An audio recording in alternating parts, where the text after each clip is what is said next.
സുഗന്ധവാഹിനി അമ്മേ നിൻ സുതനെ വാഴ്ത്തുന്നു.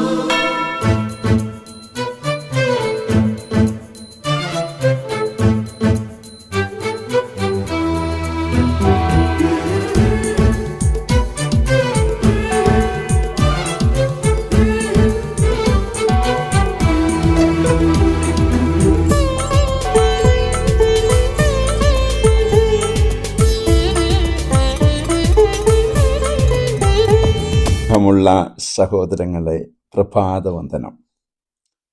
ദൈവരാജ്യത്തിൽ ആണ് നമ്മളെങ്കിൽ ദൈവത്തെ മുഖാഭിമുഖം കണ്ടുകൊണ്ടായിരിക്കും നമ്മുടെ യാത്ര. അപ്പോൾ നമുക്ക് ചെറുതാകാൻ എളുപ്പമാണ്. ദൈവത്തെ മുന്നിൽ കാണുന്ന ഏവർക്കും ചെറുതാകാൻ എളുപ്പമാണ്. പലപ്പോഴും പല കാര്യങ്ങൾ നടക്കാൻ വേണ്ടി നമ്മൾ ചെറുതായി അഭിനയിച്ചുമൊക്കെ പലരുടെയും മുമ്പിൽ നിന്നിട്ടുണ്ടാവാം. എന്നാൽ ദൈവത്തെ മുഖാഭിമുഖം കാണുന്നവൻ ആരുടെയും മുമ്പിൽ ചെറുതാകാൻ എളുപ്പമാണ്. യോഹന്നാൻ പറഞ്ഞില്ലേ, അവൻ വളരട്ടെ, ഞാൻ കുറയട്ടെ. കാരണം അവൻ ദൈവത്തെ കണ്ടു കഴിഞ്ഞു. ദൈവത്തെ കണ്ടു കഴിയുന്നവർക്ക് ആരുടെ മുമ്പിലും ചെറുതാകുന്നതിന് പ്രയാസമില്ല.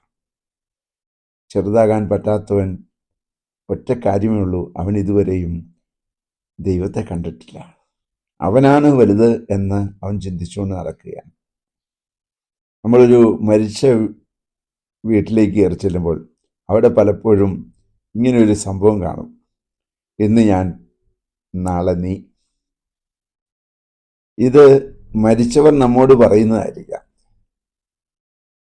എന്നാൽ ഈ ഒരു വേർഡ്, ഇന്ന് നീ നാളെ ഞാൻ എന്ന ഒരു ചിന്ത നമ്മിൽ രൂപപ്പെട്ടാൽ നമുക്ക് ഒത്തിരിയേറെ അനുഗ്രഹമായി മാറും. അത് വലിയ മനോഹരമായ മിനിസ്ട്രി ആയിട്ട് രൂപാന്തരപ്പെടുകയും ചെയ്യും. അതിനുള്ള കൃപാവരം നമുക്ക് ലഭിക്കട്ടെ. അതിനായി പ്രാർത്ഥിക്കുന്നു. പരിശുദ്ധ അമ്മേ, സഹായിക്കണേ. വിശുദ്ധ യോസേപ്പ് പിതാവേ, ഞങ്ങൾക്ക് വേണ്ടി പ്രാർത്ഥിക്കണേ.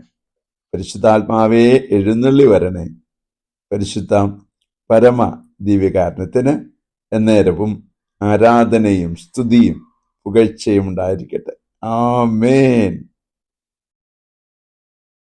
നമ്മുടെ കർത്താവായ യേശുക്രിസ്തുവിന്റെ കൃപയും പിതാവായ ദൈവത്തിന്റെ സ്നേഹവും പരിശുദ്ധാത്മാവിന്റെ സംസർഗവും സഹവാസവും സ്നേഹവും ശക്തിയും കൃപയും എല്ലാ അനുഗ്രഹങ്ങളും സമൃദ്ധമായി നിങ്ങൾ ഏവരോടും കൂടെ ഉണ്ടായിരിക്കട്ടെ, ഇപ്പോഴും എപ്പോഴും എന്നേക്കും.